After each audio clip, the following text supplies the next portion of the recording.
আজকে একটা খুব ইন্টারেস্টিং ক্লাস করব বিল্ডিং ইলেকট্রিফিকেশনের। আমি আগের বারের যে পুরনো সিলেবাস 1956, তাই তো, আর্থিং এর যে 1956 যে রুলটা ছিল, ইলেকট্রিসিটি রুলটা, সেইটা অনুযায়ী একটা ক্লাস নিয়েছিলাম বিল্ডিং ইলেকট্রিফিকেশনের ক্লাস, ঠিক আছে। তো আজকে নেবো হচ্ছে তোমাদের যে সিলেবাস অনুযায়ী, সেটা থেকে আমি তোমাদের নেবো, কারণ ওই টপিকটা বিভিন্ন পরীক্ষায় জিজ্ঞেস করে, ঠিক আছে। এটাও খুব ইম্পর্টেন্ট একটা টপিক, এটাও বলবো। আর সবার আগে তোমাদের বলে রাখি, আমাদের চ্যানেলটা শিফট হলো, ঠিক আছে। আমাদের ইজি ইলেকট্রিক্যাল চ্যানেল থেকে দেখবে easy electrical diploma semester class মানে নতুন চ্যানেল খোলা হয়েছে। ওই চ্যানেলে এখন থেকে এই ভিডিওগুলো সব থাকবে, প্রিভিয়াস ভিডিওগুলো ওখানে আপলোড হয়ে যাবে। তোমরা সবাই ওই চ্যানেলটাকে সাবস্ক্রাইব করে রাখবে আর ওখান থেকে ভিডিওগুলো দেখবে, ঠিক আছে। আমাদের দুটো চ্যানেল কোলাজ করে যাচ্ছিল, মানে ভিডিওগুলো মানে ইয়ে হয়ে যাচ্ছিল, ডাইভার্ট হয়ে যাচ্ছিল। আমি চাইছি যে একটা জায়গায় একরকম থাকুক আর একটা জায়গায় আরেক রকম থাকুক। তো এখানে দেখো এই যে বিভিন্ন জিনিসগুলো ছিল, এখানে দেখো একটা প্রবলেমের কথা আগের দিন তোমাদের বলেছিলাম, আশা করি রুল আর রেগুলেশন সম্বন্ধে, সেটা আশা করি মনে আছে। তো আমাদের যে সিলেবাসে রেগুলেশন গুলো আছে, রেগুলেশনটা অ্যাকচুয়ালি 2023 অ্যাক্ট অনুযায়ী আছে, আর রুলগুলো সব 1956 অ্যাক্ট অনুযায়ী। সেটা আমি আগের দিন কোর্টে বলে দিয়েছিলাম। দেখো কি বলেছে, বলছে আমাদের এখানে অনেক রকম রেগুলেশন আছে, ঠিক আছে। মানে ধরো কোন একটা সিস্টেমকে চালাতে গেলে আমাকে কিছু রুল ফলো করতে হবে বা কিছু রেগুলেশন ফলো করতে হবে। এবার সেই রেগুলেশন গুলো মানে একটা নির্দিষ্ট টাইম পরে পরে আপডেট করতে হয়, কারণ ধরো নতুন নতুন চেঞ্জেস আসে, নতুন নতুন সিস্টেম তৈরি হয়, নতুন নতুন প্রত্যেকটা নতুন নতুন ইনোভেশন হতে থাকে। তো সেগুলোকে অ্যাকোমোডেট করার জন্য রুলস এন্ড রেগুলেশনকে আপডেট করতে হয়, ঠিক আছে। তো বর্তমান যে তোমাদের সিলেবাসে যেটা আছে সেটা হচ্ছে regulation, measures relating to safety of the electric supply regulation 2023। প্রথম রেগুলেশনটা যেটা আছে সেটা হচ্ছে রেগুলেশন নাম্বার 13। এই বিষয়টা কি বলেছে দেখো, বলছে plan for area of supply to be made and kept open for inspection. তার মানে কি, ধরো আমি একটা পার্টিকুলার লোকেশনে সাপ্লাই দিতে চাইছি, কারণ বাড়িতে আমি পাওয়ার সাপ্লাই দিতে চাইছি। তাহলে বাড়িতে পাওয়ার সাপ্লাই দিতে গেলে কি করতে হবে, সবার আগে আমাকে একটা পোল বসাতে হবে, তাই তো। তার আগে আমাকে একটা ডিস্ট্রিবিউশন ট্রান্সফরমার বসাতে হবে, তার আগে একটা ডিস্ট্রিবিউশন ট্রান্সফরমারের প্রাইমারি পর্যন্ত একটা সাপ্লাইকে আমাকে নিয়ে যেতে হবে, ঠিক আছে। তার মানে পোলের একটা নেটওয়ার্ক আমাকে তৈরি করতে হচ্ছে, ডিস্ট্রিবিউশন ট্রান্সফরমারের একটা নেটওয়ার্ক তৈরি করতে হচ্ছে, এবং সেই অনুযায়ী আমি আলটিমেটলি যে ইয়ে রয়েছে কি বলে এন্ড কনজিউমার আছে, তার কাছে আমি পাওয়ার সাপ্লাইটা নিয়ে পৌঁছতে পারছি, তাই তো। এবার এই যে রুটটা রয়েছে, এই রুটের মধ্যে অনেক কিছু আছে। আমি ধরো খালি দুটো জিনিস বললাম, পোল লাগাতে হবে আর ট্রান্সফরমার সিলেকশন করতে হবে। ধরো সেটা যদি কোনো নতুন জায়গা না হয়, একটা পুরনো জায়গা হয়, পুরনো জায়গায় নতুন কানেকশন তৈরি হচ্ছে, তাহলে কি হবে, ওই এক্সিস্টিং ইনফ্রাস্ট্রাকচার দিয়ে কাজ চলে যাবে। কিন্তু একদম রিমোট লোকালিটিতে যদি হয়, তখন আমাকে প্রত্যেকটা পোল আফটার পোল বসাতে যেতে হবে, যাতে করে আমি তার কাছে পাওয়ারটা পৌঁছতে পারি আর কি, ঠিক আছে। তাহলে ওই জন্য বলছে plan for area of supply, মানে কোন এরিয়াতে আমাকে সাপ্লাই দিতে হবে সেটা আমাকে প্ল্যান করতে হবে। and to be made kept open for inspection. Inspection মানে হচ্ছে কন্টিনিউয়াস সেই জায়গাটাকে ফলো করতে হবে যে আমি কোথায় পোলটা বসাবো, ঠিক আছে। এই যে দেখছো 11 কেবি লাইন গুলো যাচ্ছে, 33 কেবি লাইন গুলো যাচ্ছে, এগুলো দেখবে ক্ষেতের মধ্যে দিয়ে চলে যাচ্ছে, দেখবে কোনো কোনো জায়গায় রাস্তার ধার দিয়ে যাচ্ছে। এই যে এটা তো কেউ না কেউ প্ল্যান করেছে, এটা কেউ না কেউ এনসিওর করছে যে কিভাবে হবে, ঠিক আছে। যেমন ট্রান্সমিশনের ক্ষেত্রে 33 কেবি ট্রান্সমিশনের ক্ষেত্রে ওটা টিসিএল এর দায়িত্ব, টিসিএল ওটা ঠিক করে যে রুটটা কিরকম হবে, ঠিক আছে, রুটটা কিভাবে চলবে, ঠিক আছে। তো দেখো এখানে কি বলছে, after commencing electric supply licensee creates এ এরিয়া প্ল্যান। এই লাইসেন্সি মানে কি, লাইসেন্সি মানে হচ্ছে যে ইলেকট্রিক্যাল পাওয়ার সাপ্লাই লাইসেন্স দিতে পারে। আমাদের ওয়েস্ট বেঙ্গলের ক্ষেত্রে সেটা হচ্ছে ডাব্লিউবিএসসি, টিসিএল এন্ড ডিসিএল, ঠিক আছে। এরা হচ্ছে লাইসেন্সি। এরা কি করে, after commissioning of electric supply ও সেটাকে চেক করে, ও মানে ওই কোন কোন কোন কোন জায়গা দিয়ে পাওয়ার সাপ্লাইটা ফ্লো হবে, কোন কোন জায়গা দিয়ে যাবে, সেই ব্যাপারটাও জানা। তারপর বলছে annually plan correction two reflect the current infrastructure, ঠিক আছে। মানে ধরো প্রতি বছর লোড চেঞ্জ হয়, লোডের ডিমান্ড বাড়ে, তাহলে লোডের ডিমান্ড বাড়লে কি হবে, আমাকে কোন একটা জায়গায় ধরো ট্রান্সফরমার চেঞ্জ করতে হতে পারে, হায়ার রেটিং ট্রান্সফরমার ইউজ করতে হতে পারে, কোনো জায়গায় ধরো ফর এক্সাম্পল নতুন একটা বিল্ডিং তৈরি হচ্ছে, তাহলে সেখানে আমার নতুন করে পোল লাগাতে হতে পারে। এই সমস্ত কাজগুলোকে অ্যানুয়ালি চেক করতে হবে যে লোড ফোরকাস্টিংটা কি আছে, লোড ফোরকাস্টিং বেড়েছে না কমেছে। যেমন ধরো আমাদের সাবস্টেশনের গল্প বলি, আমাদের সাবস্টেশনে দুটো 50 MVA ট্রান্সফরমার আছে। এবার আমাদের লোডটা একটু বেশি হয়ে যাচ্ছিল, সেই জন্য আমাদের কি করা হলো, একটা 31.5 MVA এক্সট্রা একটা ট্রান্সফরমার এনে লাগানো হলো, যাতে করে পাওয়ারটা সাপ্লাই করা যায়। ঠিক আছে, তো আমাকে ওইটা অ্যানুয়ালি চেক করতে থেকেছে যে কত মানে কবের মধ্যে আমাকে একটা নতুন ট্রান্সফরমার লাগাতে হবে। ঠিক আছে, বলছে আপন request supply duplicate plan to the electrical inspector or local authority. ঠিক আছে, যখন রিকোয়েস্ট আসবে তখন তুমি সেই প্ল্যানটা সাপ্লাই করবে। Upon request provide plan copies to the applicant for a fee. ঠিক আছে, এবার ধরো যে সাপ্লাইটা চাইছে, ধরো আমি সাপ্লাই চাইছি, তাহলে আমি যখন রিকোয়েস্ট করবো যে স্যার আমাকে সাপ্লাই দিন, তখন সে কি করবে, সেই প্ল্যানটা সে তাকে দেবে। ঠিক আছে, এবং সেই অনুযায়ী সে তার কাছ থেকে একটা চার্জ দেবে যে তোমার বাড়িতে ধরো ফর এক্সাম্পল কতগুলো পাখা আছে, কতগুলো এসি আছে, কতগুলো টিভি আছে, সেই অনুযায়ী তার একটা তোমাকে লোড ডিমান্ড সাপ্লাই করতে পারে। ঠিক আছে, তুমি এত এত এত কিলোওয়াট লোড তুমি কনজিউম করবে, মানে সেই অনুযায়ী সেই ভিত্তিতে তোমাকে একটা টাকা তারা ধার্য করে দেয় যে আচ্ছা তোমার এত টাকা লোড আছে, তুমি এই টাকাটা পে করো, তাহলে তুমি করতে পারবে। যেমন আমার বাড়িতে এই রুমের মধ্যে, আমার বাড়িতে যখন এই নতুন এসিটা বসানো হলো, এখানে তো আগে এসি বেশি ছিল না, নতুন এসিটা যখন লাগালাম তখন আমাকে বললো 6000 টাকা দিতে হবে। আমি ওই জন্য কি করলাম, দুটো এসি কানেকশন করলাম। যখনই লোড ডিমান্ড আমি ক্যালকুলেশন করে দেখলাম যে ভবিষ্যতে যদি আমাকে আর একটা এসি লাগাতে হয়, তার জন্য আমি আর একটা এসির জন্য দুটো এসি সিলেকশন করে ওই 1500 3000 কিলোওয়াট মতো লোড আমি বাড়িয়ে নিলাম। ঠিক আছে, এটা আমি রিকোয়েস্ট করলাম। আপন request plan of the copy তুমি সাবমিটেড, তারপরে সেই অনুযায়ী ওরা প্ল্যানটা সাবমিট করবে। স্যার এখানে প্ল্যান সাবমিট করার কি আছে, আপনি তো লোড বাড়ালেন, তাহলে প্ল্যানটা ওরা কেন সাবমিট করবে? প্ল্যানটা ওরা এই কারণে সাবমিট করবে, ধরো আমার এই নিয়ারেস্ট বাড়িতে যে লোডটা আসছে সেটা তো নিয়ারেস্ট কোনো ডিস্ট্রিবিউশন ট্রান্সফরমার থেকে আসছে, তাহলে ওই ট্রান্সফরমারের রেটিংটা তোকে চেক করতে হচ্ছে যে আমার এই ট্রান্সফরমারের উপর এতটা লোড আছে। ঠিক আছে, এ যদি এত 3 কিলোওয়াট বাড়ায়, তাহলে তার জন্য আমাকে কি ট্রান্সফরমারটা চেঞ্জ করতে হবে, না ওই ট্রান্সফরমার দিয়ে হয়ে যাবে? যদি ওই ট্রান্সফরমার দিয়ে হয়ে যায়, তাহলে আর ট্রান্সফরমার বাড়ানোর দরকার নেই, ওইটা যেটা চলছে সেটাই চলুক। আর যদি ট্রান্সফরমার চেঞ্জ করার দরকার পড়ে, তাহলে ওরা কি করবে, ওই ট্রান্সফরমারটাকে রিপ্লেস করবে। ঠিক আছে, তো এই জন্য অথবা প্যারালালি আরেকটা ধরো নতুন ট্রান্সফরমার সেখানে লাগিয়ে দিবে। তাহলে এই যে কি বলবো, প্ল্যানিংটা হচ্ছে যে আচ্ছা আমাদের লোকজন বলছে এতগুলো ট্রান্সফরমার লাগাতে হবে, তো সেই এতটা লোড আছে, তার ভিত্তিতে আমি এতগুলো ট্রান্সফরমার লাগাবো। ঠিক আছে, এইটাই হচ্ছে প্ল্যানিং, এটাই হচ্ছে রেগুলার অ্যানুয়াল চেকিং। ঠিক আছে, এইটাই হচ্ছে তোমার এই কথাটার মানে, plan of area of supply to be made kept after for inspection. এবার অনেক কিছু এখানে লেখা রয়েছে, মেনলি এই সমস্ত জিনিসই এখানে মেনশন করা আছে।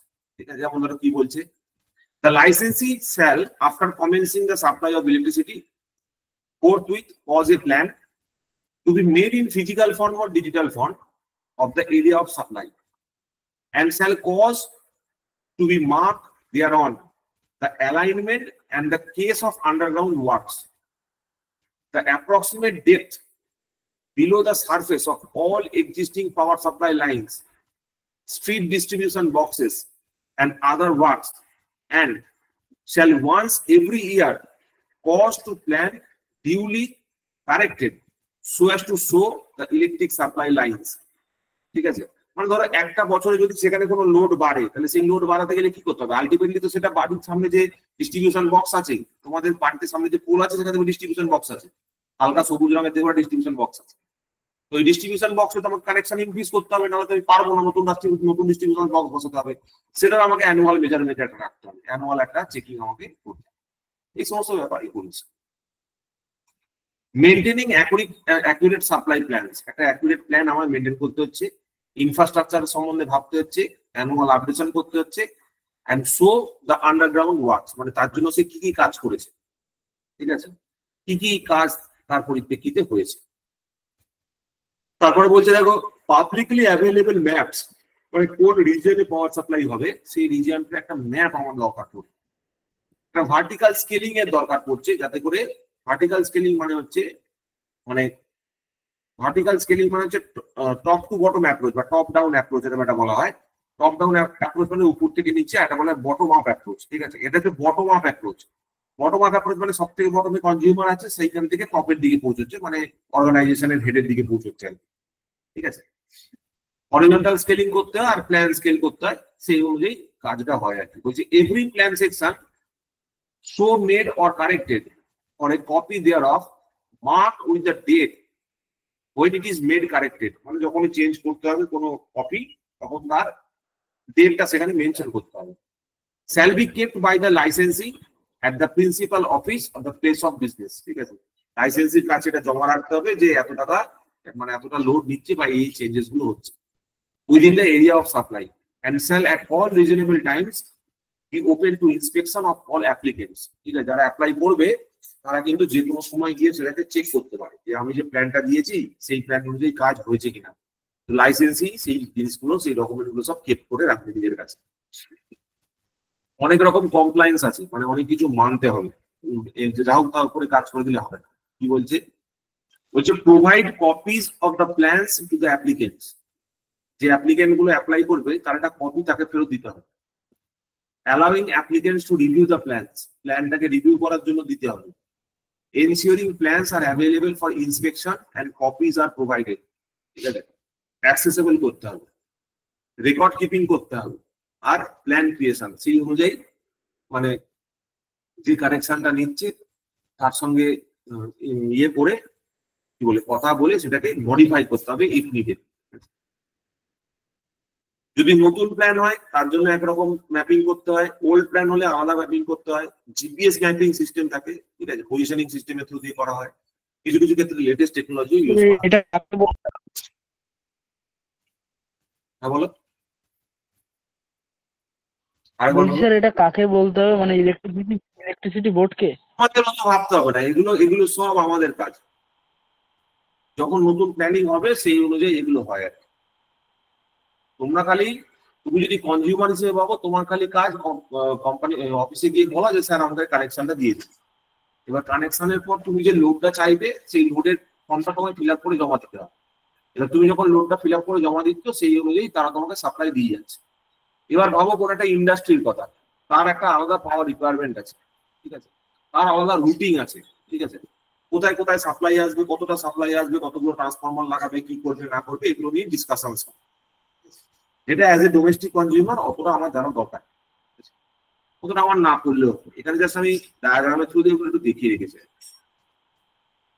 কিভাবে প্ল্যান ক্রিয়েট হয়, কারেক্ট হয়, প্ল্যান সাবমিশন হয়, অথরিটির কাছে রিভিউ হয়, আর ফাইনাল ফিডব্যাকটা প্রভিশনটা থাকে। Plan acquisition process, fees payment, applicant pays the fees, মানে তুমি যে টাকাটা পে করলো সেই টাকাটা পে করার পর plan provision, licensee provides the requested plan. তোমাকে প্রথমে ফি পে করতে হবে, যে বললাম আমি আমার এসিটা একটা এক্সটেন্ড করাতে চাইছি, তাহলে আমাকে দুটো এসির জন্য টাকা দিতে হলো।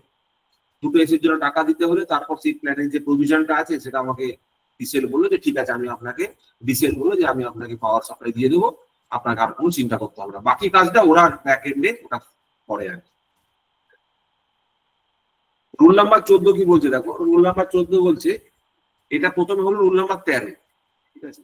এটা প্রথমে হলো রুল নাম্বার 13, এইবার আমরা করবো হচ্ছে গিয়ে রুল নাম্বার 14, ঠিক আছে? এইরকম অনেকগুলো রুল আছে, আমি একটা ডায়াগ্রাম করে থ্রু দিয়ে দেখাই। একটা ডায়াগ্রাম আছে, general safety requirements pertaining to construction, installation, protection and operation and maintenance of the electric supply lines and apparatus, ঠিক আছে? মানে ধরো কি কি সেফটি আমায় মেনটেন করতে হবে যখন আমি কনস্ট্রাকশন করবো, লাইন পাতবো, যখন ইনস্টলেশন করবো, কি কি প্রোটেকশন ইকুইপমেন্ট ইউজ করবো, অপারেশন মেইনটেনেন্স এর ক্ষেত্রে আমাদের চেক করতে হবে। তাহলে কি কি চেক করতে হয়? প্রথমত ইনসুলেশন চেক করতে হবে, ঠিক আছে? কত ভোল্টেজ গ্রেড আছে, কেবিলের কত ইনসুলেশন আছে, পাওয়ার রেটিং কত আছে, ফল্ট লেভেল কত আছে। ফল্ট লেভেল মানে কত লেভেলে কত ফল্ট কারেন্টের জন্য ধরো সেই সিস্টেমটা উইথস্ট্যান্ড করতে পারবে, কোনো এনভায়রনমেন্টাল কন্ডিশন আছে কিনা, কোনো স্ট্যান্ডার্ড গুলো কমপ্লায়েন্স করতে হবে। যে সিস্টেম তৈরি করতে গেলে তো হবে না, সিস্টেম যা খুশি তাই করে দিলে হবে না, সিস্টেমের একটা স্ট্যান্ডার্ড থাকে। ফ্লাড প্রোটেকশনের সিস্টেম তৈরি করতে হবে, যদি ফ্লাড হয় তাহলে সেক্ষেত্রে কিভাবে প্রোটেক্ট করবো, সেফটি মেজার্স কিছু দিতে হবে। মেকানিক্যাল স্ট্রেংথ থাকতে হবে, ধরো আমি ফর এক্সাম্পল একটা পোল লাগাচ্ছি, তাহলে সেই পোলটা যদি মেকানিক্যালি স্ট্রং না হয় তাহলে তো সেটা যে কোনো সময় ক্র্যাশ করে যেতে হবে। এবং একটা পোল ভেঙে যাওয়া মানে হচ্ছে সেখানে পাওয়ার সাপ্লাই সেদিনকে ফেরত আনা খুব মুশকিল। যদি একবার একটা পোল ভেঙে যায় না, তোমরা নিশ্চয়ই আমফান দেখেছো তো ছোটবেলায়, আমফানের অভিজ্ঞতা মনে আছে? আমফানে মনে আছে কত সেই পোল ফোল ভেঙে পড়ে গেছিল? তো ওই সময় পাওয়ার রিস্টোর করতে একটু ভেবে দেখো, প্রায় 2-3 দিন সময় লেগে গেছে। মানে কিছু কিছু জায়গা ওরা লাইন কেটে চালু করে দিয়েছিল, কিন্তু সব জায়গা করতে পারে। ঠিক আছে, আমাদের এখানে একটা রাস্তার ধারে একটা মোড় ছিল, সেই মোড়ের ধারে একটা তোমার মানে মোড়ের ঠিক ঠিক মোড় মাথাতেই একটা পোল ছিল। সেই পোলটা পুরো সেই সেই বিস্কুটকে ভাঙলে যেরকম হয় না, ঠিক ওইভাবে ভেঙে পড়ে আছে। বিস্কুটকে একটা লম্বা বিস্কুটকে ভাঙো, ঠিক যেরকম ভাবে মনে হবে ঠিক ওরকম ভাবে ভেঙে পড়ে আছে। তো এই সমস্ত জিনিসগুলো সেখানে চেক করা হয়। Service lines and apparatus on the consumer premises. ঠিক আছে, সার্ভিস লাইনস মানে হচ্ছে যে লাইনটা আমার বাড়িতে এসে ঢুকছে এবং কনজিউমারের মধ্যে যে অ্যাপারেটাসটা থাকছে। কনজিউমারের বাড়িতে কি থাকছে? আমার বাড়িতে ওই এনার্জি মিটারটা আছে, আর একটা এসএফইউ আছে, সুইচ ফিউজ ইউনিট আছে। সুইচ ফিউজ ইউনিট দিয়ে আমি লাইনটাকে বন্ধ বা চালু করতে পারি। সাপ্লায়ার রেসপন্সিবিলিটির মধ্যে কি কি পড়ে? কনজিউমারের কি কি প্রিকশন নিতে হবে, সার্ভিস লাইনের প্রোটেকশনের জন্য কি কি সিস্টেম আছে, ঠিক আছে, আর ইনস্টলেশন সেফটি, ইনস্টল করার সময় কি কি সেফটি মেনটেন করতে হবে। এগুলো মেজরিটিটাই তোমার ডিসিএলই করবে। Switch gear on the consumer premises বলছে ক্যারেক্টার। সুইচ গিয়ার প্রভিশন বলতে কি কি আছে? সুইচ গিয়ার যেমন ধরো সুইচ গিয়ার প্রভিশন যদি বলো যে provided by the supply, provide in each conductor. মানে ব্যাপারটা হচ্ছে তোমার বাড়ির আগে পর্যন্ত তোমার মিটার বক্স পর্যন্ত যে সাপ্লাইটা, সেটা তো তোমার ডিসিএল এর দায়িত্ব। ডিসিএল কেবিল টেবিল সব সাপ্লাই করছে, ঠিক আছে। ডিসিএল তার ওনারও হচ্ছে, ঠিক আছে। আর কনজিউমার হচ্ছে আমরা যারা রয়েছে, ঠিক আছে, সেক্ষেত্রে আমরা ওই এন্ড পর্যন্ত কনজিউমারের মধ্যে পড়ছি। কি ধরনের কন্ডাক্টর থাকে, কোনটা কার দায়িত্বের মধ্যে পড়ে, এই সমস্ত বিষয়গুলো এখানে লেখা আছে। মানে কার কোনটা সুইচ গিয়ারটা কোন পার্টে, এর পুরো সুইচ গিয়ারটাই তোমার ইয়ের পোর্শনই রয়েছে। মানে ওই এসএফইউ আর তোমার ইয়েটা যেটা রয়েছে মেন সুইচটা আর তোমার মিটার।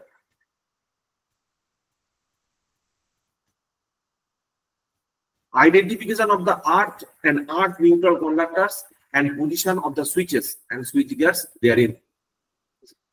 কি বলছে দেখো, বলছে সেফ ইলেকট্রিক্যাল সিস্টেমস এর জন্য কি কি দরকার। প্রথমত হচ্ছে আর্থ কন্ডাক্টর ইন্ডিকেশন, যে কোনটা আমার আর্থ কন্ডাক্টর আছে।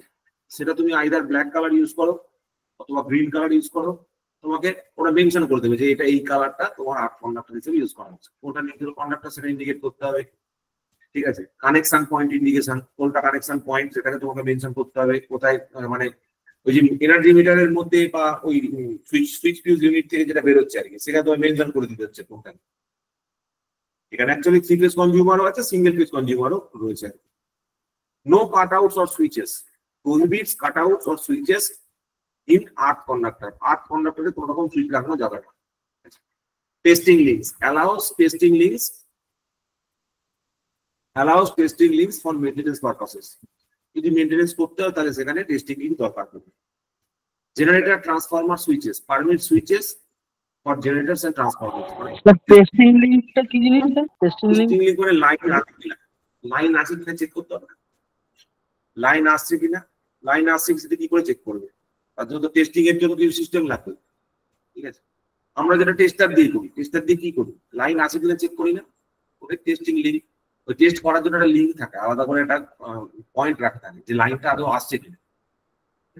তুমি তো এদিক ওদিক ফিউজ খুলে দেখে নাও বা লাইনটা খুলে দেখে নাও যে লাইনটা আছে কিনা। অ্যাকচুয়ালি ওদের টেস্টিং লিঙ্ক একটা প্রোভাইড করা উচিত, যেখান থেকে আলাদা করে আমরা টেস্ট করতে পারবো, ঠিক আছে, যে কত কি থাকে না থাকে, মানে কানেকশনটা আছে কিনা। রেগুলেশন 18 বলছে earth terminal of the consumer premises এর কথা বলছে, ঠিক আছে। বলছে সাপ্লায়ার প্রোভাইডস আর্থ টার্মিনাল, সাপ্লায়ারই তোমার আর্থ টার্মিনালটা দিয়ে দেবে।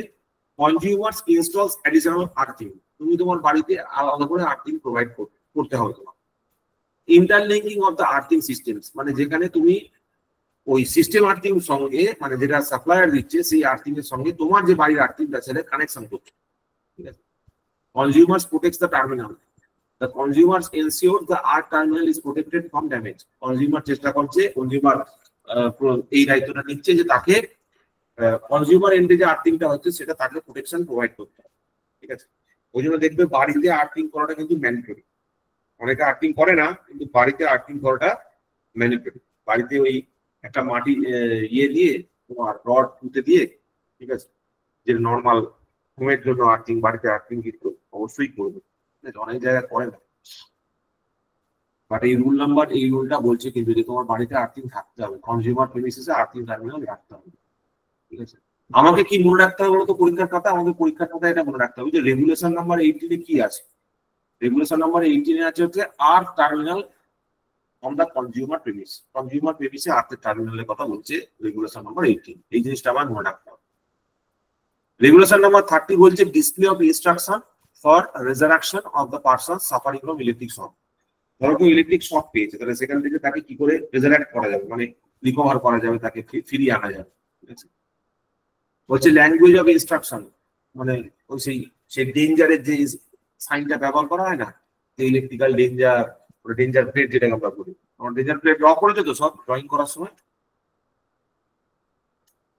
ভালো হয়েছে, ডেঞ্জার প্লেট আশা করে ড্র করেছো তো। ডেঞ্জার প্লেটটাই হচ্ছে ল্যাঙ্গুয়েজ অফ ইনস্ট্রাকশন। তোমায় বলতে হবে যে এখানে ভাই হাত দিও না। লোকেশন অফ ইনস্ট্রাকশন, কোথায় লোকেশনটা কোথায় সেটা লাগাবে। Responsibility of for the instruction, কি কি লেখা থাকবে সেখানে। কম্পিটেন্সি অফ দ্য পার্সোনেল, মানে যে কাজ করছে তার কম্পিটেন্সি চেক করতে হবে। অ্যাকচুয়ালি ইনকম্পিটেন্ট পার্সনস এর জন্যই আজকে সমস্ত ইলেকট্রিক্যাল হ্যাজার্ডস হয়, ঠিক আছে। ইনকম্পিটেন্ট পার্সনসরাই হচ্ছে হ্যাজার্ডস এর জন্য মেনলি দায়ী। বিভিন্ন জায়গায় যে দুর্ঘটনাগুলো ঘটে তার কারণ হচ্ছে ল্যাক অফ নলেজ। বিভিন্ন সাবস্টেশনে লোকজনগুলো কাজ করছে, যারা লেবার হিসেবে কাজ করছে তাদের বিন্দু মাত্র নলেজ নেই, ঠিক আছে। কেবিলের একটা টানেলের মধ্যে, কেবিল টানেল মানে হচ্ছে যার মধ্যে দিয়ে সে কেবিল রান করছে, সেই কেবিল টানেলের মধ্যে সেই মানে এত বিচ্ছিরি ভাবে তারা কাজ করে। তারা তো অর্থের জন্য করছে, তাদের তো আর কিছু করার নেই। কিন্তু যেভাবে এক্সপ্লয়টেশন এই ইলেকট্রিক্যাল মানে মানে এই লেবার পোস্ট গুলোতে হয়, ইট ইজ বিয়ন্ড ইমেজিনেবল, ঠিক আছে। মানে 12 বছর বলি ওটা সম্ভব, ঠিক আছে।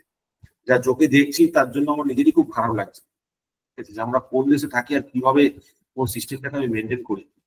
কারণ আমি যখন এলএনটিতে কাজ করতাম তখন সেখানে কাজ করার একটা পদ্ধতি ছিল, একটা সিস্টেম ছিল।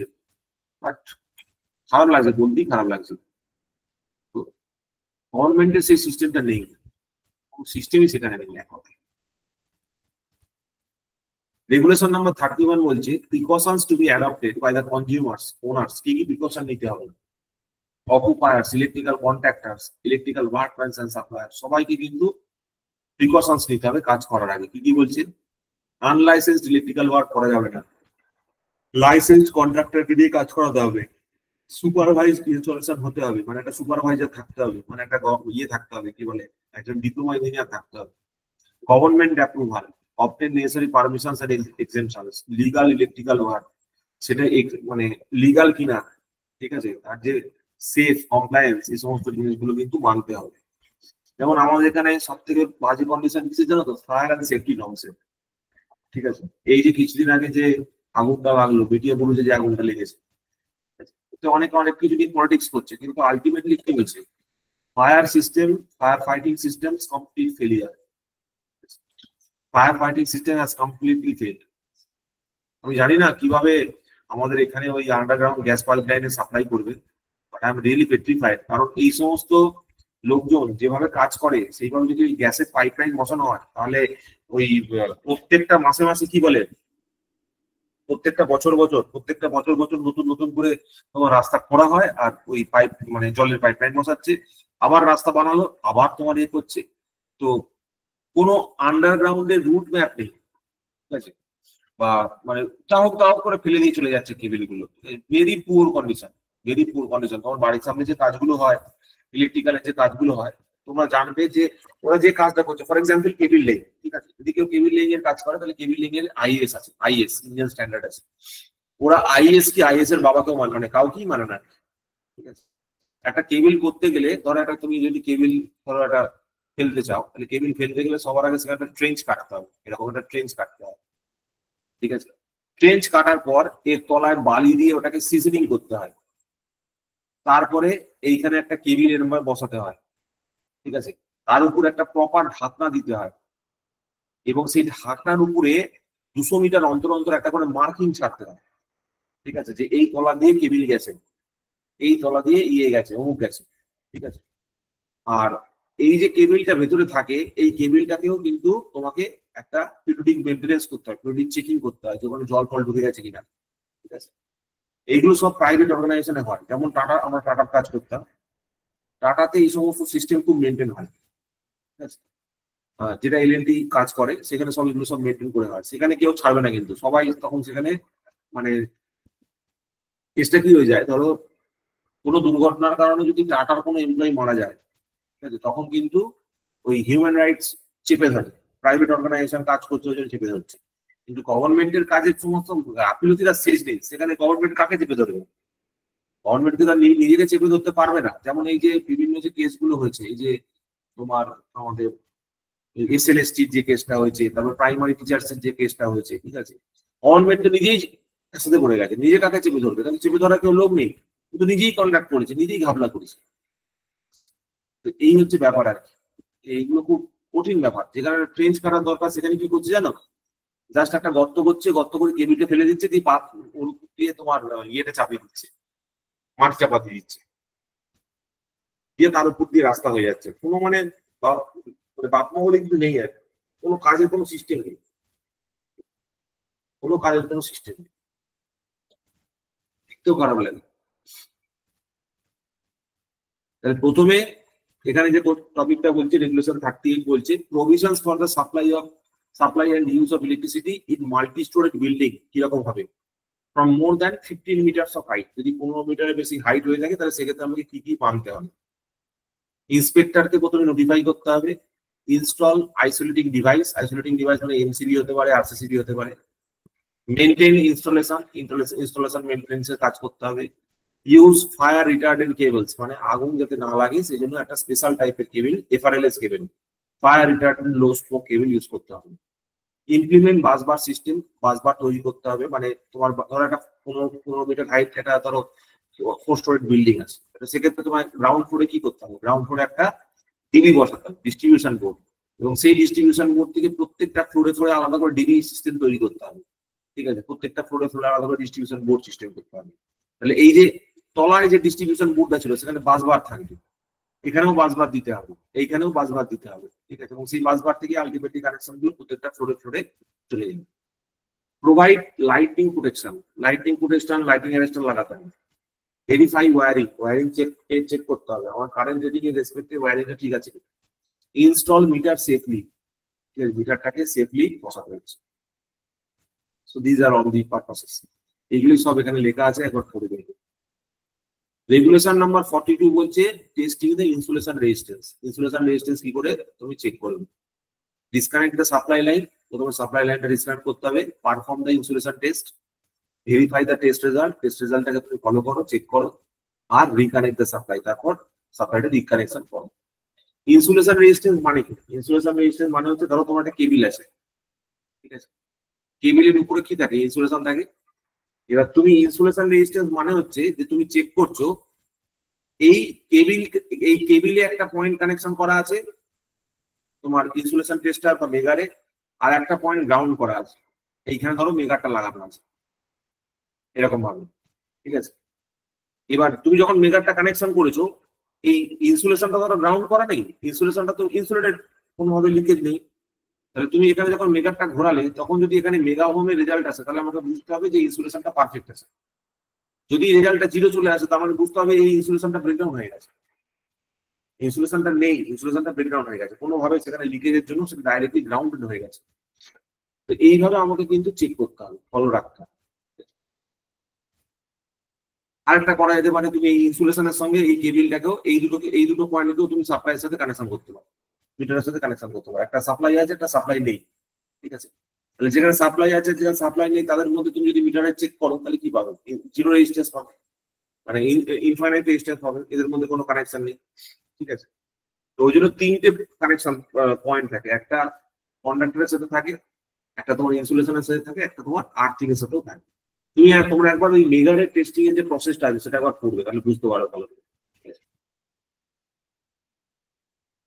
কানেকশন মেগার দিয়ে স্যার আমরা আন্ডারগ্রাউন্ড কেবল চেক করছিলাম। ইনসুলেশন রেজিস্ট্যান্স টেস্ট করি। ইনসুলেশন টেস্টে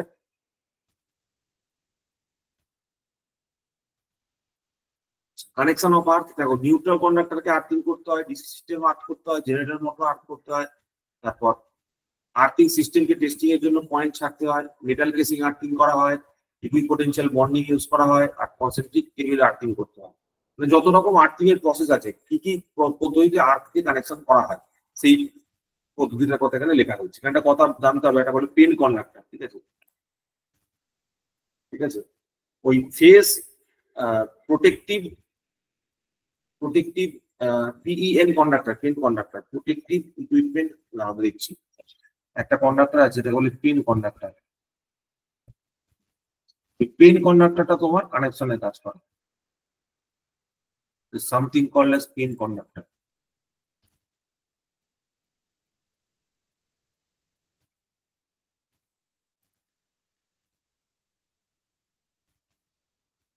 এখানে লিখিয়েছিলাম কিনা কে জানে। এই দেখো, ভালো হলো, এইখানে তোমাদের দেখো মেজারমেন্ট অফ আর্থ রেজিস্ট্যান্স, যেরকম ভাবে আর্থ রেজিস্ট্যান্স করা ওইভাবে ইনসুলেশন রেজিস্ট্যান্সটাও করা হয়। এটা হলো আর্থ রেজিস্ট্যান্স, এটা হলো আর্থিং ফিট গুলো, পেন কন্ডাক্টর দেওয়া আছে। পেন কন্ডাক্টর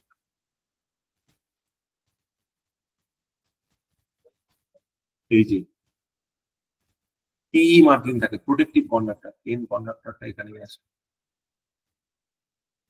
PE এর কথা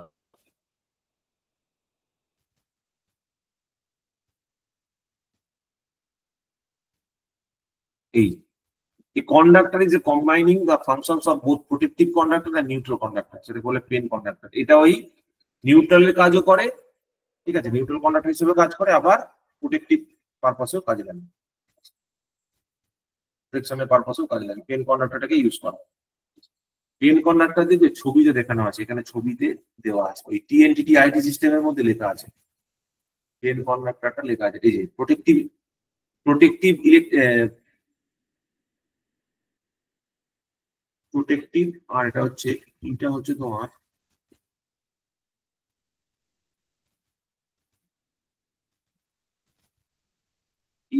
ই স্ট্যান্ডস ফর হচ্ছে প্রোটেক্টিভ, আর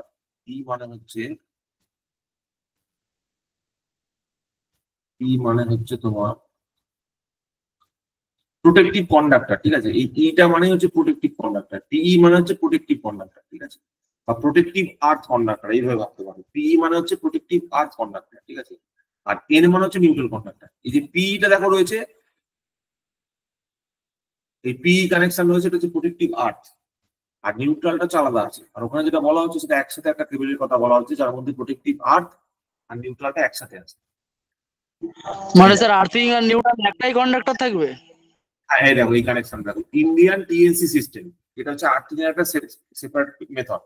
এইখানে দেখো আগে যেরকম পি আর এন আলাদা আলাদা করা ছিল, এখানে দেখো পি আর এনটা একসাথে করা আছে। দ্য ফাংশন অফ আর্থিং এবং নিউট্রাল একসাথে মার্জ হয়ে আছে টিএনসি সিস্টেম। এই দেখো এখানে টিএনসি এর সিস্টেমও সেম। স্যার অ্যাকচুয়ালি এই নিউট্রাল যে কন্ডাক্টরটা, এটা তো অ্যাকচুয়ালি মানে আর্থিং কন্ডাক্টরই, মানে ট্রান্সফরমার এন্ডে আর্থ করা স্টার পয়েন্ট। না, এবার ব্যাপারটা হচ্ছে আমাদের সিস্টেমের জন্য সেপারেট থাকে দেখুন, আর্থিং কন্ডাক্টর আমরা আলাদা করি আর নিউট্রাল কন্ডাক্টরটা আলাদা করি। কিছু কিছু ক্ষেত্রে দুটোকে সেম করা, দুটোকে একই করা, কিন্তু জেনারেলি তোমায় বুঝতে হবে যে নিউট্রাল কন্ডাক্টর ইজ ডিফারেন্ট আর earthing conductor is different. Earthing এর পারপাস আলাদা কন্ডাক্টর, নিউট্রাল এর পারপাস আলাদা কন্ডাক্টর। এর কারণটা একটা আছে, কারণটা হচ্ছে লিকেজ প্রোটেকশন, ঠিক আছে?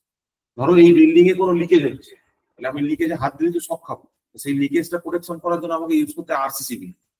এবার আরসিসিবিটা কানেকশন করা হয় হচ্ছে ওই আর্থিং এর কন্ডাক্টরের সাথে, ইন্ডিভিজুয়াল আর্থিং কন্ডাক্টরের সাথে এটা কানেকশন করা হয়। যদি কোনো আর্থের লিকেজ থাকে, তাহলে সেই আর্থের লিকেজটা কেবলমাত্র আরসিসিবি ধরতে পারে, এবং সেটার জন্য সেপারেট একটা আর্থিং তোমার কন্ডাক্টরের দরকার পড়ছে। কিন্তু সেখানে যদি পিইএন অ্যাক্সেস থাকে, তাহলে সমস্যাটা কোথায়? নিউট্রালের মধ্যে যদি সব কারেন্টে ফেরত যায়, তাহলে ওই শুধুমাত্র লিকেজ কারেন্টটাকে তো আইডেন্টিফাই করতে পারবে না। লিকেজ কারেন্টের পরিমাণ তো খুব কম হয় as compare to main current, তাই না? তো ওই লিকেজটাকে আইডেন্টিফাই করার জন্য আলাদা করে আর্থিং কন্ডাক্টর থাকলে ভালো, তাহলে আমি ওই আরসিসিবিটা ইউজ করতে পারবো। আমাদের দেশে তো ধরে নেওয়া হয় যে আরসিসিবির দরকার নেই, এরকম একটা ভুলভাল কনসেপ্ট আছে। তাও এখন অনেক জায়গায় আরসিসিবি ইউজ হচ্ছে, কারণ আরসিসিবি তে ওই স্মল লিকেজ কারেন্টটা ফ্লো হয় না বলেই ধরে নেওয়া, কিন্তু অ্যাকচুয়ালি লিকেজ কারেন্ট থাকে, সিস্টেমে লিকেজ কারেন্ট সবসময়ই থাকে। ওয়াইন্ডিং তোমার যে কেবল গুলো ইউজ করছো বহুদিন ধরে বাড়িতে ধরো লাইট পাখা চলছে, ঠিক আছে। আমি যে ঘরটায় বসে আছি, এই ঘরটা আমার দিদা দাদুরা থাকতো, এখানে তোমার ওই 1996 এ বিল্ডিংটা তৈরি করা হয়েছিল, আজ থেকে 30 বছর আগে। 1996 এ এই বিল্ডিংটা তৈরি হয়েছে। তাই সেই 30 বছরের মধ্যে এই ভেতরে যে ইনসুলেন্স, এই যে ওয়ারিং গুলো ইউজ করা হয়, তার কেবল গুলোর কি অবস্থা আছে, তাই না? সেই কেবল গুলো কোথায় চলে গেছে, কি হয়ে গেছে, তার কোয়ালিটি কোথায় ডিগ্রেড করে গেছে, তাই না? তো ওই জন্য ওইগুলো চেক করার দরকার আছে। নেক্সট এখানে আরো অনেক পয়েন্ট আছে, একটু পরে দেখবো। আমি জাস্ট ছবিটা ডায়াগ্রামের থ্রু দিয়ে বলছি। এই যে residual current device, residual current device কি করে, আরসিডি কি করে, এই লিকেজ কারেন্ট এগুলো ডিটেক্ট করে। এই রেগুলেশন 44 আরসিডি কে নিয়ে কাজ করে। Relevant standards for RCDs must meet the standards for the rated residual current and duration. Residual current means leakage current. Domestic installation, RCDs with operating current not exceeding 30 milliampere are required. Protective device, RCDs are not needed if protected devices are effectively bonded to the neutral of the supply of the transformer. ঠিক আছে, যদি effective earthing করা হয়ে থাকে তাহলে দরকার পড়বে না, আদারওয়াইজ তোমার এই এটা দরকার আছে, মানে আলাদা করে তোমার এই আরসিডি ইউজ করা। আরসিডি মানে হচ্ছে রেসিডুয়াল কারেন্ট ডিভাইস, যেটাকে আমি বললাম আরসিসিবি। এই 60 নম্বর রেগুলেশনটা সবথেকে গুরুত্বপূর্ণ। Clearance in air of the lowest conductor of overhead line, এটা পরীক্ষায় কোশ্চেন দেয়, ঠিক আছে। এইখানে যতগুলো ওই ডিস্টেন্স লেখা আছে সবকটা ডিস্টেন্স আমার মনে রাখতে হবে, ঠিক আছে। যতগুলো ডিস্টেন্স লেখা আছে, এই যে কত কত কত গ্যাপে বসাতে হয়, এই সব ডিস্টেন্স গুলো এখানে লেখা আছে, ঠিক আছে। এগুলো তো পড়ে দেখবে, ঠিক আছে। কত মিটার হাইট হতে হবে, কত লেফটে থাকতে হবে, কত রাইটে থাকতে হবে, এগুলো আছে। তোমাদের পরীক্ষাতে এই একটা ইম্পর্টেন্ট কোশ্চেনই তোমাদের দেয়নি, আমি দেখলাম ইম্পর্টেন্ট রেগুলেশন ইনক্লুড করেনি পরীক্ষা তোমার সিলেবাস, সেটা যে রেগুলেশন নাম্বার 63। কিন্তু এই রেগুলেশনটা তোমার যে তোমাদের যে সাবজেক্টের নাম সেটা বিল্ডিং ইলেকট্রিফিকেশন, অথচ বিল্ডিং এর বলছে clearance from the buildings of the overhead line, এইটাই দেয়নি। সাবজেক্টের নাম বিল্ডিং ইলেকট্রিফিকেশন, আর বিল্ডিং গুলো কত দূরত্বে থাকবে ট্রান্সমিশন লাইন থেকে, ডিস্ট্রিবিউশন লাইন থেকে, সেই রিলেটেড রেগুলেশনটাই সিলেবাসের মধ্যে দেয়, বাদ দিয়ে দিয়েছি। কিন্তু আমি এখানে অ্যাড করেছি, তোমরা এটা করে দেখবে যে বিভিন্ন লাইনের রেসপেক্টে কতটা গ্যাপ রাখা হয়। এই যে 3.7 metre, 3.7 metre plus 0.3 metre for 33 KV apart, এই ইনফরমেশন গুলো আমাকে মুখস্থ রাখতে হবে, যে কত কেবি লাইনের জন্য কত গ্যাপ রাখতে হয়, কত কেবি লাইনের জন্য মানে কত কেবিতে সেগুলো বাড়াতে হয়, ঠিক আছে। এই ইনফরমেশন, এই ডেটাবেস গুলো তোমার খেয়াল রাখতে হবে। যেমন ধরো এখানে বলেছে, এখানে প্রথমে পড়ে দেখো, প্রথম বলছে an overhead line shall not cross over an existing building as far as possible and no building shall be constructed under an existing overhead line. যেখানে এক্সিস্টিং ওভারহেড লাইন আছে সেখানে কিন্তু কোনো বিল্ডিং কনস্ট্রাকশন করা যাবে না, ঠিক আছে। Where an overhead line of voltage exceeding 650 volt passes above or adjacent of any building or part of the building, it shall have the basis minimum SAG or vertical clearance from the highest point of the building immediately under such is not less than, ঠিক আছে। বলছে কি, ধরো এইখানে একটা line আছে, এখানে একটা লাইন যাচ্ছে, এটা ধরো একটা ট্রান্সমিশন লাইন যাচ্ছে, পোলের উপর দিয়ে ধরো চলে গেল। এবার এই যে বিল্ডিং, এই যত হাইটে যাচ্ছে তার সাপেক্ষে এখানে একটা বিল্ডিং আছে, আর এই বিল্ডিং এর যে টপ মোস্ট পয়েন্টটা, এই হাইটটা 3.7 মিটার পর্যন্ত হওয়া উচিত, ঠিক আছে। 3.7 মিটার পর্যন্ত হওয়া উচিত ফর 650 ভোল্ট, ঠিক আছে। 3.7 মিটার মানে কত বলতো, 3.7 মিটার মানে হচ্ছে 6 ফুট হাইটের দুটো মানুষ, ঠিক আছে। মাথায় মাথায় দুটো 6 ফুট হাইটের মানুষকে বসিয়ে দাও, then you will get this height. আচ্ছা, এখানে ওই ডিস্টেন্স গুলো সব দেওয়া আছে, যে কত কেবির জন্য কত ডিস্টেন্স রাখতে হবে, ভার্টিক্যাল কত স্পেসিং রাখতে হবে, কত হরিজন্টাল স্পেসিং রাখতে হবে, এগুলো পরীক্ষায় দেয়। ম্যাক্সিমাম ইন্টারভাল বিটুইন সাপোর্টস, মানে দুটো সাপোর্টের মধ্যে কত ম্যাক্সিমাম ইন্টারভাল আমাকে দিতে হবে, ঠিক আছে। ইন্টারভাল মানে হচ্ছে গ্যাপ, ঠিক আছে। ধরো পাশাপাশি দুটো পোল লাগানো হচ্ছে, তাহলে পোল লাগাতে গেলে দুটো পাশাপাশি পোলের মধ্যে কত গ্যাপ আমার ছাড়া উচিত, ঠিক আছে। হোয়াট ইজ দ্য লজিক, এই সমস্ত ইনফরমেশন গুলো কিন্তু পরীক্ষায় ওরা জানতে চাইবে। পরীক্ষা বলতে আমি এখানে গভর্নমেন্ট জবের কথা বলছি, ঠিক আছে। আর তোমাদের পরীক্ষা যদি অবজেক্টিভ কোশ্চেন দেয় এখান থেকেই থাকে, ঠিক আছে। এই কত গ্যাপ হয়, তারপরে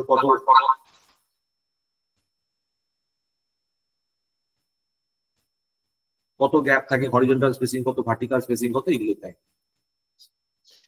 এখানেও বেশ কিছু ইনফরমেশন দেওয়া রয়েছে এই সংক্রান্ত।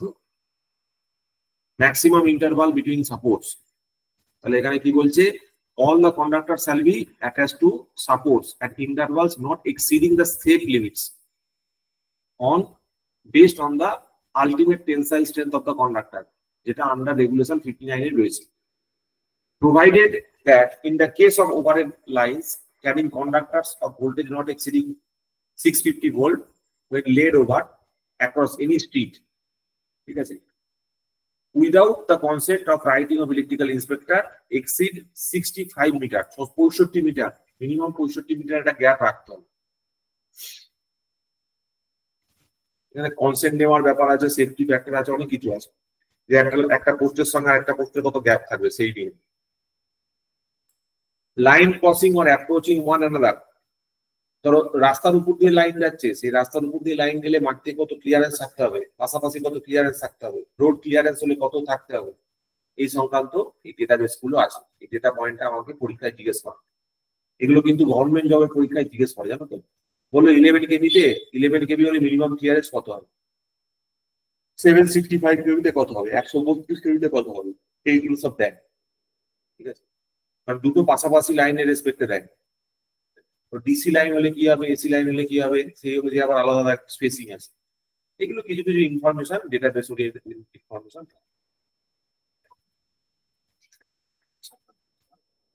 তারপর হচ্ছে গার্ডিং। গার্ডিং মানে বুঝতেই পারছো, when guarding arrangement is required under these regulations the following shall be observed, namely every guard wire shall be connected to the earth at each point at which the essential electrical continuity is broken. Guard wire সব জায়গায় রাখতে হবে, ঠিক আছে। আমরা দেখবে ওই প্রত্যেকটা যে ট্রান্সমিশন লাইন আছে তার তলায় দেখবে তোমার ওই ইয়েগুলো থাকে, তারটা ছিঁড়ে না পড়ে যায়, ওই জন্য গার্ড ওয়্যার থাকে নিচের দিকে দেখবে। এই গার্ড ওয়্যারের কি কি টেনসাইল স্ট্রেন্থ থাকা উচিত না উচিত সেইগুলো সমস্ত কোশ্চেনের মধ্যে দিয়েছে।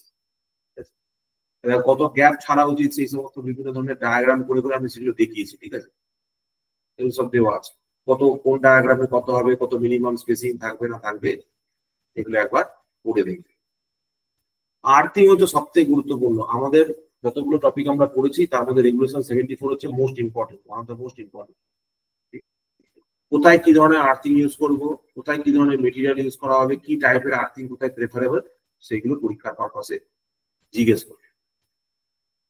Safety and protective devices, bird guard থাকে, আর্থের গার্ডিং থাকে, ইলেকট্রিক্যাল ইন্সপেক্টর নোটিশ পাঠাতে পারে যদি এগুলো না থাকে, ঠিক আছে।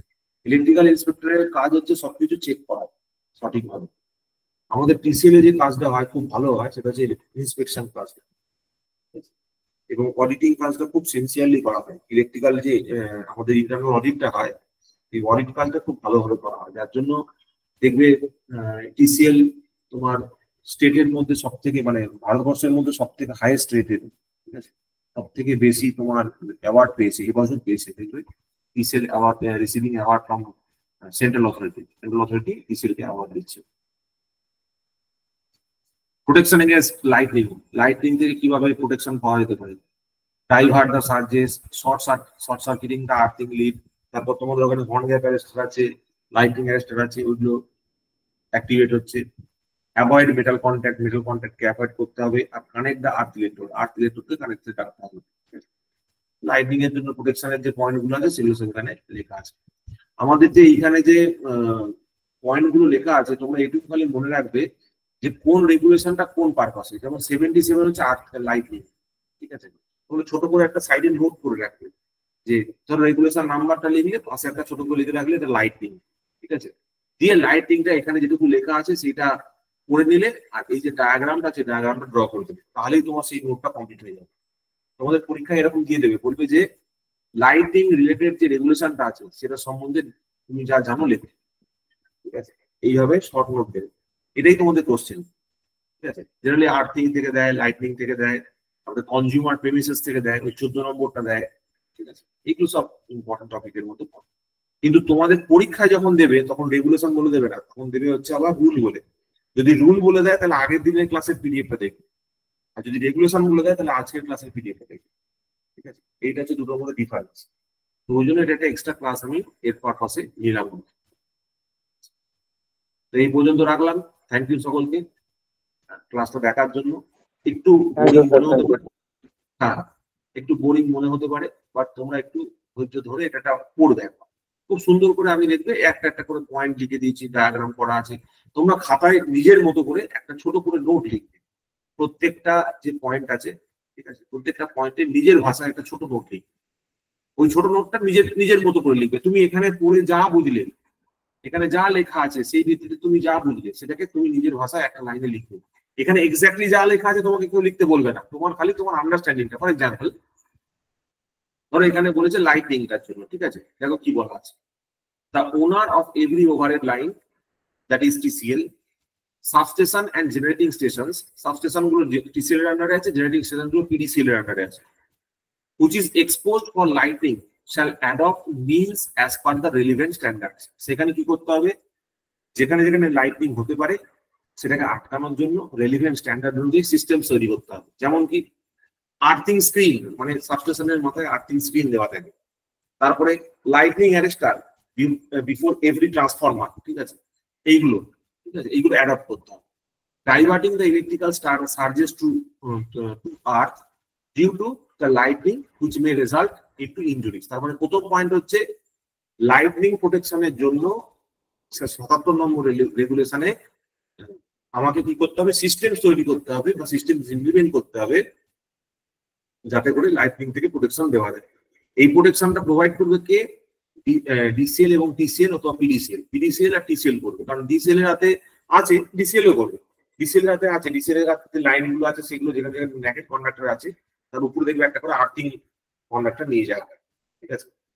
তারপরে চলে আসছে গিয়ে তোমার এই হর্ন গ্যাপ অ্যারেস্টার, তারপরে তোমার যে রড গ্যাপ অ্যারেস্টার, তারপর তোমার যে লাইটিং অ্যারেস্টার গুলো থাকে সেগুলোকে কিন্তু কাজ করতে হবে, সেগুলো যেন কাজ করে ঠিক হবে, সেই সিস্টেমটা আমাকে তৈরি করে রাখতে হবে। 1 নম্বর।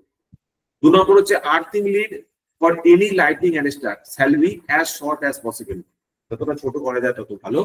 and shall not pass through any iron or steel pipe, কোনো স্টিল পাইপ বা আয়রন দিয়ে পাস করানো যাবে না, but shall be taken as directly possible from the lightning arrestor without touching any metal part to a separate vertical earth electrode। মানে lightning arrester থেকে যে তুমি এটা নিয়েছো, কানেকশনটা নিয়েছো, সেটা ডাইরেক্টলি একটা সেপারেট ইলেকট্রোডের সাথে কানেকশন করতে হবে।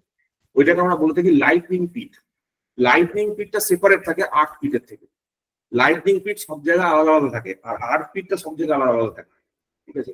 কারণ যখন লাইটনিং পিটটা অ্যাক্টিভেট হয়, মানে অ্যাকচুয়ালি যখন লাইটনিং করছে সেই সময় আমি চাইবো কি যে লাইটনিং অ্যারেস্টারটা অ্যাক্টিভেট হচ্ছে আর ডাইরেক্টলি গ্রাউন্ড হয়ে যাচ্ছে, ওখানে সিস্টেমের মধ্যে মিশছে না।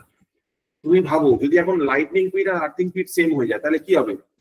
আর্থিং এর তো আলটিমেটলি কানেকশন আছে তোমার সুইচের সাথে, তোমার বোর্ডের সাথে। তা তুমি চাইবে কি যে যাতে ওটা মেন আমার সিস্টেমের সঙ্গে নাম এসে, আমার আর্থিং এর পিটের সাথে এসে নাম এসে, ঠিক আছে, ঠিক আছে। Without touching any metal part to a separate vertical earth electrode or in junction with the earth mat already provided for the substation for voltage exceeding 650 volt, subjected to the avoidance of pains and if practical, wherever practical। মানে কোনোভাবে ওই earthing ইলেকট্রোডটাকে lighting পিটটাকে bend করা যাবে না, directly ওটাকে ground করতে হবে, যে গ্রাউন্ড কন্ডাক্টর তুমি নিয়ে আসছো, ঠিক আছে। provided that the vertical earth electrode shall be connected to the junction of the earth mat, ঠিক আছে, আর্থ ম্যাটের জাংশনে সেটা কানেকশন করা থাকবে। ওই আর্থ ম্যাটটা কিন্তু সাবস্টেশনের তলায় প্রোভাইড করা থাকে, পুরো থ্রু আউট দ্য সাবস্টেশন তোমার এরকম একটা ম্যাট থাকে মাটির তলায়, এরকম একটা জালি তৈরি করা হয়, জানো তো, এটাকে বলে আর্থ ম্যাট। এটা এরকম একটা ম্যাট টাইপের মাটির তলায় দেওয়া থাকে, ঠিক আছে। দেখেছি স্যার, দেখেছি। দেখেছো একটা ছবি দেখবে? হ্যাঁ স্যার, সাবস্টেশনে থাকে স্যার। যখন স্যার ওই এগুলো তুলে না ওই ইনসুলেটিং কলম টাওয়ার বসানোর জন্য গর্ত করে তখন দেখা যায় একটা ছবি। হ্যাঁ একদম ঠিক, একদম ঠিক বলেছো। আমি একটা ছবি তোমাদের দেখাচ্ছি, যারা দেখোনি চেষ্টা করছি ছবিটা খুঁজে বার করার, যদি পেয়ে যাই। ছোট ছোট একটু মোটা মোটা রড দিয়েও থাকে স্যার, আবার গ্রিলের মতো চ্যাপটা চ্যাপটা রড দিয়েও করা থাকে, যে ওয়েল্ডিং করা থাকে, একটা রডটা উপরে ওভারল্যাপ করে। একদম ঠিক বলেছ। আমি দেখছি যদি একটা ছবি পাই, ছবিটা ছিল জানিস তো। আমার কাছে আছে স্যার, দেবো? হ্যাঁ আমার কাছে আছে স্যার, আমার কাছে আছে ছবি। হ্যাঁ, দে দে দে।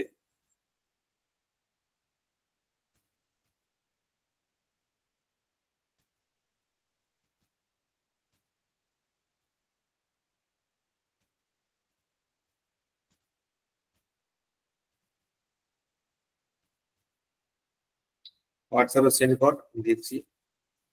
এই ফোনটাতে নেই, কারণ ফোনটায় তুলে দিলাম, এই কিছুদিন আগেই তুললাম, আমাদের সাবস্টেশনের কাজ হচ্ছিল।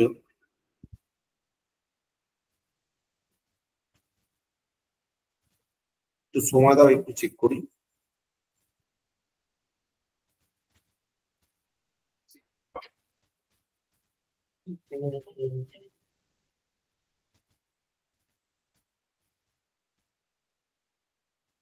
পেয়েছি পেয়েছি পেয়েছি। Rarely this happens, but today you are lucky enough. Accept business.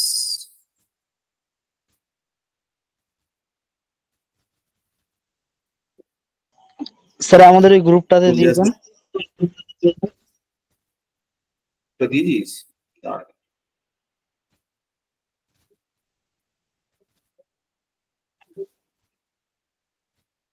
আরে বুঝেছে। আচ্ছা, আমিও একটা গ্রুপে দিচ্ছি, তোরা যেমন দিতে পেরেছিস আমি একটা দিচ্ছি না।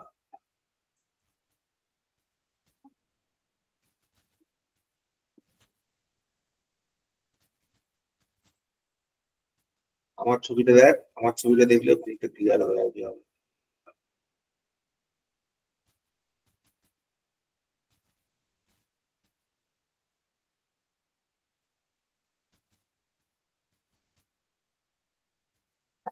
এই দেখ, গ্রুপটা দেখ, হোয়াটসঅ্যাপ গ্রুপটা দেখ, এই ছবিটা দেখতে পাচ্ছিস? এই ছবিটাতে দেখ, এই তলা দিয়ে এই এই এই পোর্শনটা দেখা যাচ্ছে, এই পোর্শনটা, এই যে সাইডে, এটা একটা ট্রান্সফরমারের ফাউন্ডেশন হচ্ছে মাটির তলা থেকে। এইখানে দেখো একটা আর্থিং গ্রিড টাইপের রয়েছে, এটা হচ্ছে আর্থিং এর গ্রিডটা। এই ছবিটা তুমি এখানে আরো ভালোভাবে বুঝতে পারো না। এটা বুঝতে পারছো? ক্রিস ক্রস হয়ে আছে, দেখো তো। হ্যাঁ স্যার, এই যে হ্যাঁ ক্রিস স্যার। ক্রসটা বুঝতে পারছো? এদিকে একটা প্লাত আছে, এদিকে একটা পাত আছে, ঠিক আছে? এইটাই হচ্ছে তোমার আর্থিং ম্যাটটা, মাটির তলায় আর্থিং ম্যাটটা। ছবিটা স্যার দেখে আমি একটা ক্লিয়ার হলো? দিয়েছি স্যার, বুঝতে আমি পারছো? একটা দিয়েছি। তুই পাঠিয়েছিস? আচ্ছা, দেখছি। তুইও পাঠিয়েছিস এখানে।